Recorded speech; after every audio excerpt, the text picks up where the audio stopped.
Welcome to the Banker Lamp. Please enjoy the video. You start by confirming the die and material match.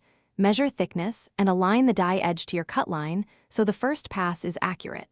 Once done, you put on eye protection and gloves because sharp edges and flying scraps are common.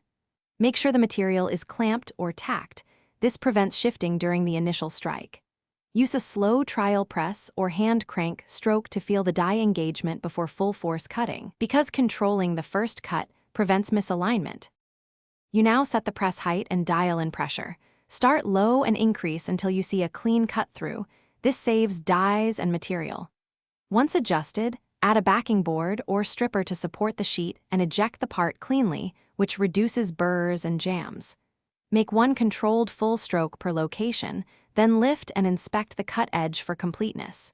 If incomplete, reposition and restroke rather than forcing multiple quick hits, because you finish by deburring and measuring each piece to confirm tolerances. Filing or a light grinding wheel cleans edges and improves fit. Once done, clear scrap and inspect the die. If you encounter a jam, stop and reverse the press or slowly release pressure to avoid chipping the die, because abrupt forces worsen damage. Make sure to sharpen or replace the die when you see tearing or large burrs, and keep a maintenance log so you know when service is needed. Thanks for watching. If this was helpful, leave a like and consider subscribing. See you next time.